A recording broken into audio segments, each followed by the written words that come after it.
The smell of charcoal and grilled meat filled the summer air. I stood in the corner of my parents' backyard, holding a cup of lemonade, watching my family orbit around my older brother Derek like he was the sun. This was nothing new. For 32 years I had been the invisible son. But today would be different. Today I carried a secret worth $8 million. And my Aunt Linda kept watching me with eyes that held something heavy.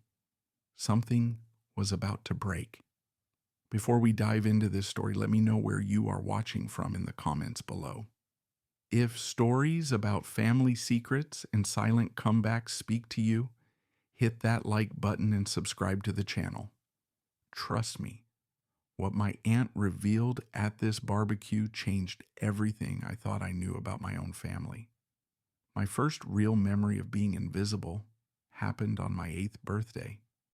I remember sitting alone at our kitchen table staring at a small chocolate cake my mother had picked up from the grocery store on her way home from work. 8 candles flickered in the dim light. The house was quiet, too quiet for a birthday. Derek had gotten a bouncy castle for his 10th birthday just 4 months earlier. My parents invited his entire class. There was a 3-tier custom cake shaped like a baseball diamond because Derek loved baseball. Dad grilled burgers for 40 people. Mom made goodie bags with candy and small toys. The neighbors still talked about that party. For my birthday, there was no party, no friends, no bouncy castle. Just me, a store, bought cake, and my mother checking her watch. Dad was not even home. He had taken Derek to a baseball game 3 hours away. An important game, Mom explained. Derek had been looking forward to it for weeks. They would be back late. She was sorry. I blew out the candles alone and wished for something simple. I wished to be seen, to matter, to exist in my own family the way Derek did. That wish never came true, at least not in the way I had hoped. The pattern continued throughout my childhood. Derek attended Westbrook Academy, a private school where tuition cost more than most people made in a year. The uniforms alone were $300. I went to Jefferson Public, where the textbooks were held together with tape and the ceiling tiles leaked when it rained. When I asked my parents why Derek got to go to the fancy school, my father sat me down with a serious expression. "Derek has potential," he said. "He needs an environment that can nurture his gifts. You are different, Santos. You are tougher. You do not need all that." I was 12 years old. I nodded and pretended to understand. But what I heard was something else entirely. I heard that Derek was worth investing in. I was not. The disparity only grew as we got older.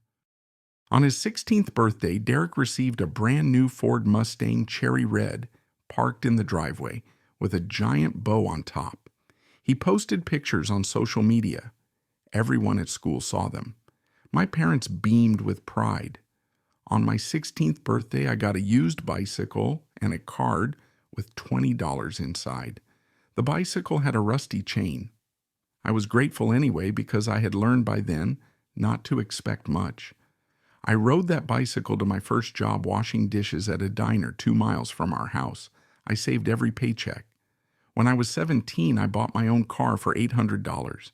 It was a 1994 Honda Civic with 200,000 miles on it. The air conditioning did not work, and the passenger door only opened from the inside. But it was mine. I had earned it. My parents never noticed. They were too busy celebrating Derek making the varsity baseball team. Another dinner in his honor. Another trophy for the shelf that held only his achievements. But there was one person who saw me, one person who made me feel like I mattered. Grandfather Harold was my mother's father. He was a quiet man with kind eyes and rough hands from decades of working construction. He had built his own company from nothing, sold it before I was born, and lived comfortably in a small house outside of town. Every summer I spent 2 weeks at his place. Derek was always invited but never came. He said it was boring. No television, no video games, just an old man and a lot of trees. I loved every second of it. Grandpa Harold taught me things my father never did. He taught me how to change a tire, how to balance a checkbook, how to plant tomatoes, and wait patiently for them to grow. But more than practical skills, he taught me about life. "You have something Derek does not have," he told me one evening as we sat on his porch watching the sunset. "You have hunger. You have been overlooked your whole life, and that has made you strong." That kind of strength builds empires, Santos. Remember that. I was 15 when he said those words. I did not fully understand them at the time, but I never forgot them. Grandpa Harold passed away when I was 17. Heart attack. Quick and unexpected. One day he was there solid and reassuring. The next day, he was gone. At the funeral, I stood apart from everyone else. My parents comforted Derek, who barely knew the man. Relatives I had never met hugged and cried. I found a quiet corner in Grandpa's garden near the tomato plants he had taught me to tend, and I wept alone. Only one person came to find me. Aunt Linda, my mother's younger sister, walked across the grass in her black dress and stood beside me. She did not say much. She just put her hand on my shoulder and squeezed. "Your grandfather loved you very much," she said quietly. "More than you know, more than anyone knows." I did not understand what she meant. I thanked her and wiped my tears. We walked back to the reception together. After the funeral, my parents never mentioned Grandpa Harold's estate, not once.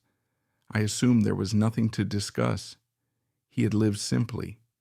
I figured whatever he had went to my grandmother, who had passed years before, or perhaps to charity. It never occurred to me to ask. That silence would haunt me for 15 years. I graduated high school with good grades, but no fanfare. Derek had gotten a graduation party with a live band. I got a handshake from my father and a check for $50 from an aunt I barely knew. College was my escape. I chose a state university 4 hours away, far enough that I could not be expected to come home for every minor occasion. I studied accounting because I was good with numbers and because it seemed practical. My parents did not offer to help with tuition.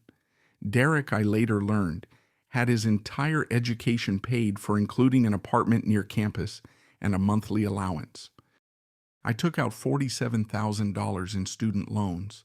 I worked 2 jobs throughout college. During the day, I attended classes and studied. At night, I bussed tables at an Italian restaurant near campus. On weekends, I tutored high school students in math. I slept 5 hours a night and survived on ramen noodles and free bread from the restaurant. After graduation, I moved to the city and found a job as a junior accountant at a small firm. The pay was modest. I lived in a studio apartment so small I could touch both walls if I stretched out my arms. I continued working a second job serving at a steakhouse 3 nights a week. Every spare dollar went toward my student loans. Meanwhile, Derek's life looked very different. Our parents gave him $50,000 to open a restaurant. It failed within 8 months. They gave him another $30,000 for a clothing boutique. It lasted 6 months. Then came the real estate investment that was supposed to make him rich. Our parents contributed $70,000. He lost it all within a year. Each time Derek failed, our parents bailed him out. Each time they found more money from somewhere. I never questioned where it came from. I assumed they had savings I did not know about. Perhaps they had been more successful than I realized. Once, during a rare phone call with my mother, I mentioned that I was struggling. My student loan payments were crushing me. I asked if there was any way they could help, even a small amount. There was a long pause. Then my mother said, "Santos, you made your choices. You need to take responsibility for them. We cannot keep supporting everyone." That same week, I saw Derek post pictures of a new BMW on social media. The caption read, "Thanks, Mom and Dad, for believing in me." I stopped asking for help after that. The turning point came when I was 25 years old. I had been working at the accounting firm for 3 years, handling finances for small businesses. I noticed a pattern. Most of my clients were struggling not because they were bad at business, but because they lacked simple tools to manage their money. The software options available were either too expensive or too complicated. There was a gap in the market. I started teaching myself to code. Every night after my shift at the steakhouse, I would go home and watch tutorials online. I practiced building simple applications. I read books about software development. I failed constantly, but I kept going. It took me 2 years to build the first version of my software, a simple, affordable accounting tool designed specifically for small businesses. I called it ClearBooks. I did not tell anyone in my family. I knew what they would say. I could already hear my father's dismissive laughter, my mother's polite disinterest, Derek's mocking comments. But there was one person I told. Her name was Harper. I met Harper at a coffee shop near my apartment. She was a first-grade teacher with paint stains on her fingers and a laugh that made me feel like everything would be okay. We started talking about books and somehow ended up talking for 3 hours.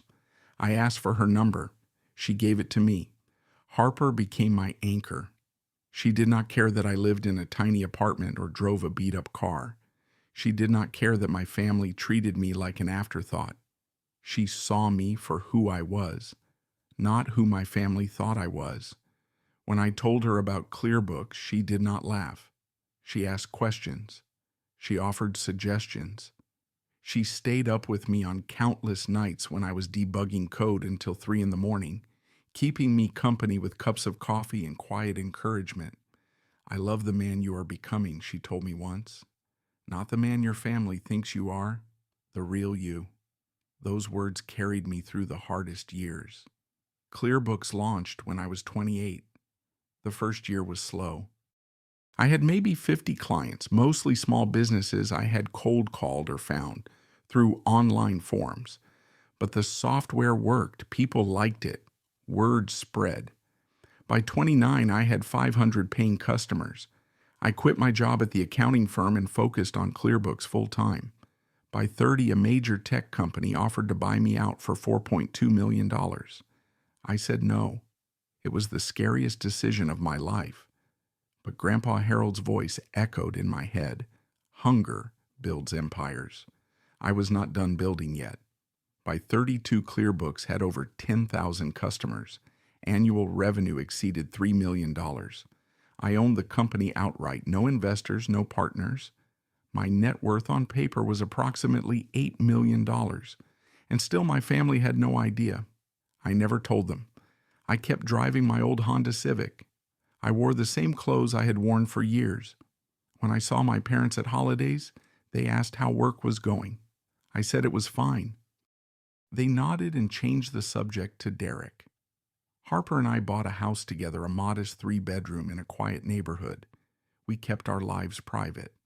I donated money anonymously to causes I cared about, including the elementary school, where Grandpa Harold used to volunteer. I had found peace in my invisible success. I did not need my family to validate me. I had built something real with my own hands, just like Grandpa taught me. But secrets have a way of surfacing when you least expect them. The annual summer barbecue at my parents' house was a tradition I had stopped caring about years ago. But Harper encouraged me to go. "They are still your family," she said, "and I will be right there with you." So we went. The backyard was decorated with string lights and checkered tablecloths. My father stood at the grill flipping burgers with exaggerated expertise. My mother floated between guests playing the perfect hostess. Derek arrived late with his wife Megan, both of them dressed like they were attending a yacht party instead of a suburban barbecue. Megan wore designer sunglasses that probably cost more than my first car. And then there was Aunt Linda. She sat in a lawn chair near the garden sipping iced tea and watching everything with an expression I could not quite read. When she saw me, she nodded slightly but did not smile. Harper and I found seats at a table near the edge of the yard. We made small talk with a cousin I barely remembered. We ate potato salad and pretended to be interested in Derek's latest business venture, something about cryptocurrency that he clearly did not understand. At one point, Megan leaned across the table and looked at me. Still doing accounting, Santos. She asked the question the way someone might ask if I was still dealing with a chronic illness. Must be nice having a simple life. Less stress, you know. I smiled and said nothing. Harper squeezed my hand under the table. The explosion happened about an hour into the party. I had gone inside to use the bathroom and refill my drink. When I came back out, I found Derek standing near my chair, my phone in his hand, his face twisted with confusion. "What is this?" he demanded loudly, drawing the attention of everyone nearby. I felt my stomach drop. I had received an email notification, a confirmation of a wire transfer I had made to a children's education charity. $250,000. Derek had seen it. "Where did you get this kind of money?" His voice rose with each word. "What is this about?" Everyone was staring now. My mother stopped mid-conversation. My father set down his spatula. Megan's mouth hung open. Even the cousins fell silent. I walked over slowly and held out my hand for my phone. "That is Private Derek." He pulled it back. "No way. You are hiding something. Tell me what this is." I took a breath. The moment I had avoided for years was here. There was no escaping it now. "That is my money," I said evenly. "I earned it." Derek laughed, but there was no humor in it. "You, a pencil-pushing accountant, where would you get $250,000 to just give away?" I could have lied. I could have made up some story about an inheritance or a lucky investment. But I was tired of being invisible, tired of shrinking myself to make others comfortable. "I own a software company," I said. "ClearBooks. I built it from nothing. It is worth about $8 million now." The silence that followed was deafening. I watched as Derek grabbed his phone and started typing. Seconds later, his face went pale. He had found the company website. He had seen my name listed as founder and chief executive officer. My mother pressed her hand to her chest. My father looked like someone had slapped him. Derek recovered first, but his recovery was not graceful. His shock transformed into rage. "You kept this from us?" His voice cracked. "You have been sitting on millions of dollars and you never said anything. You let us think you were nobody." The irony was so thick I almost laughed. "When did you ever ask?" I replied. "When did any of you ever care about what I was doing? Every conversation has been about you, Derek. Every holiday, every phone call, every family dinner. You, always you." "That is not fair," my mother interjected. "We love you both equally." I did laugh then. A short, bitter sound. "Equally," I repeated. "Derek got private school. I got public school. Derek got a car. I got a bicycle. Derek got his college paid for. I got $47,000 in debt. Derek failed at 3 businesses, and you kept throwing money at him. I asked for help once, just once, and you told me to be responsible." My father stepped forward, his face reddening. "That is enough, Santos. You do not talk to your brother like that. You do not talk to us like that." Derek was not finished. He jabbed a finger at me. "You could have helped us. You could have helped me.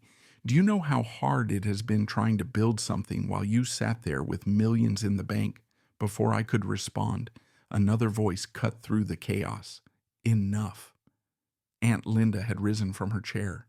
She stood at the edge of the patio, her face set with a resolve I had never seen before. My mother noticed immediately, and her expression shifted from confusion to fear. "Linda, do not," she said quickly. "This is not the time." "It is exactly the time," Aunt Linda replied. She walked closer, her eyes fixed on me. "Santos, there is something you need to know. Something I have kept secret for 15 years because your mother begged me to. But after what I have seen today, I cannot stay silent anymore." My father tried to intercept her. "Linda, you are overstepping." She ignored him completely. "When your grandfather Harold died, he left a trust fund, $320,000. It was meant specifically for Santos. Only Santos. He set it up because he knew how you were being treated. He wanted to make sure you had a future no matter what." The words hung in the air, like smoke after an explosion. I could not breathe. $320,000.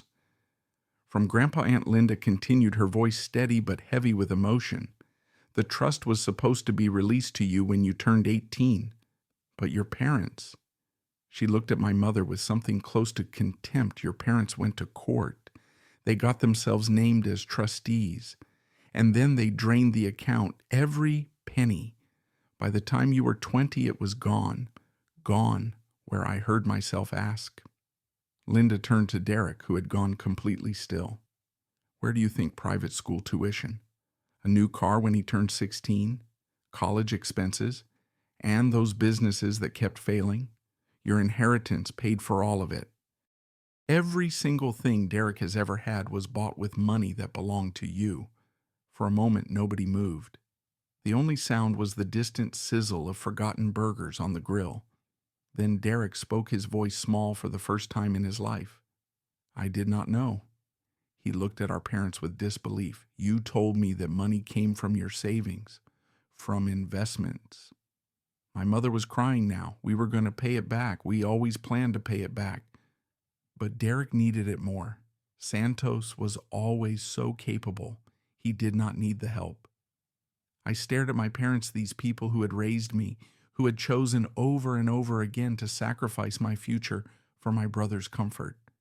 And I realized I did not feel the anger I expected. I felt something worse. I felt nothing. You stole from your own child, Aunt Linda said quietly. The child who asked you for nothing, the child who built himself into a millionaire from scratch while you gave everything to the son who squandered it all. And you wonder why he did not tell you about his success? Megan, Derek's wife, was backing away, slowly looking at her husband like she was seeing him clearly for the first time. I reached out and took my phone from Derek's limp hand. Harper appeared beside me, her presence warm and solid. I did not need that money, I said, surprised by how calm my voice sounded. I never needed it. I built everything I have on my own, but it was mine. Grandpa left it for me because he loved me, and you took it, not because you needed it, because you did not think I mattered enough to deserve it.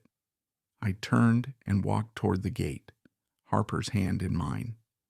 My mother called after me, begging me to stay to talk, to understand. I did not look back. Aunt Linda caught up with us at the car.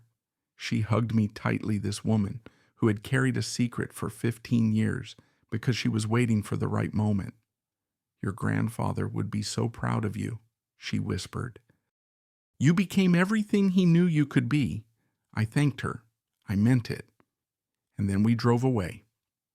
The months that followed were difficult in ways I had not anticipated. I had expected anger, maybe even relief. Instead, I felt hollowed out.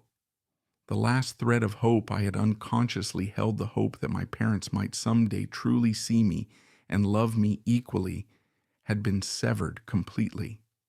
Harper was patient. She did not push me to talk or heal on any particular timeline.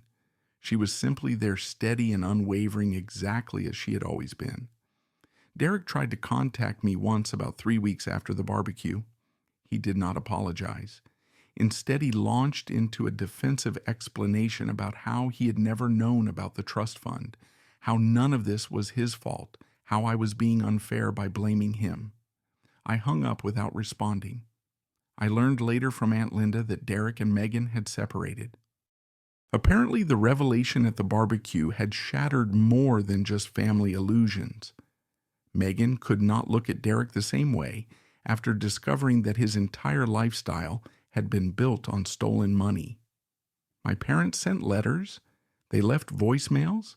They wrote long emails filled with justifications and explanations and pleas for understanding. I read them all. I did not respond for a long time. I started seeing a therapist, something I should have done years earlier. For the first time in my life, I had someone objective to help me process decades of being overlooked, undervalued, and ultimately betrayed by the people who were supposed to protect me.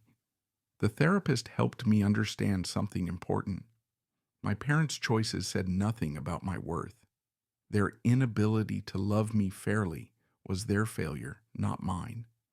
I had spent my whole life trying to earn something that should have been given freely. And somewhere along the way, I had built something far more valuable, a life I was genuinely proud of. I reconnected with Aunt Linda. We started having dinner together once a month. She told me stories about Grandpa Harold I had never heard, about his own difficult childhood, about how he had built his construction company with nothing but determination and grit. She told me he had seen the same fire in me. I renamed my charitable foundation the Harold Santos Education Fund. It felt right to honor the man who had believed in me when no one else did. Harper and I got married on a quiet afternoon in October. The ceremony was small, held in a botanical garden with only close friends and Aunt Linda in attendance. My parents and Derek were not invited. It was not a decision made from spite, but from self-preservation. I was building a new life, and I could not afford to let the old wounds poison it. About a year after the barbecue, I agreed to meet my parents for coffee. It was Harper's suggestion. Not for them, she said, but for you, so you can close this chapter on your own terms. They looked older when I saw them. My father's hair had gone grayer. My mother's hands trembled slightly as she lifted her cup.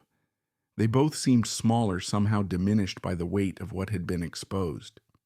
We talked for about an hour. They apologized repeatedly and tearfully. They tried to explain the impossible, how they had convinced themselves that they were doing the right thing, that Derek needed more support, that I would be fine on my own. They admitted it was wrong. They begged for a chance to make things right. I listened to everything, and when they finished, I spoke. I forgive you, I said, not because you deserve it and not because what you did was forgivable. I forgive you because I deserve to be free. I deserve to live without carrying the weight of what you chose to do. But forgiveness does not mean things go back to how they were. I am not sure they can ever go back, my mother cried. My father nodded slowly, looking at the table. We agreed to try. Small steps, occasional calls. No expectations, no demands. It was not reconciliation in any traditional sense. It was more like cautiously opening a door that had been slammed shut just to see if any light could come through. I left that coffee shop feeling lighter than I had in years. Not because everything was fixed. It was not. But because I had finally spoken my truth, set my boundaries, and chosen my own peace over their comfort. A few weeks later, Harper told me she was pregnant. We stood in our kitchen, the morning light streaming through the windows, and I held her while the news sank in. I was going to be a father. After everything, after all the years of feeling like I did not matter, I was going to have a child of my own. And in that moment, I made a promise. My child would never feel invisible. My child would never wonder if they were loved less than a sibling. My child would know every single day that they were seen, valued, and cherished exactly as they were. Maybe that is how healing works. Maybe you cannot undo the wounds of the past, but you can choose to break the cycle. You can choose to give the next generation what you never received. I used to think success meant proving my parents wrong. I used to think it meant showing them what they missed, making them regret how they treated me. But I do not believe that anymore. Real success is not about revenge. It is about freedom. It is about building a life so full of purpose and love that the people who doubted you simply become background noise. Grandpa Harold knew that. He saw it in me before I saw it in myself. And now finally, I understand what he meant all those years ago on his porch. Hunger does build empires. But the greatest empire you can build is one made of peace, self-respect, and the quiet knowledge that you earned everything you have. If you have ever felt invisible in your own family, I want you to know that their blindness does not define your worth. You are not what they failed to see. You are what you choose to become, and sometimes the best thing you can do is succeed, quietly live fully, and let the truth speak for itself. So here is my question for you. Have you ever had to build yourself up after your family counted you out? What did that journey look like for you? Drop your story in the comments below. I read every single one. If this story touched something in you, please hit that like button. It helps more than you know. Subscribe if you want to hear more stories about overcoming the odds and finding peace after pain. And if you know someone who needs to hear this today, share it with them. Thank you for being here. Thank you for listening. I hope you carry a little more hope with you today than you did before. Take care of yourselves. And remember, you are not invisible. You never were.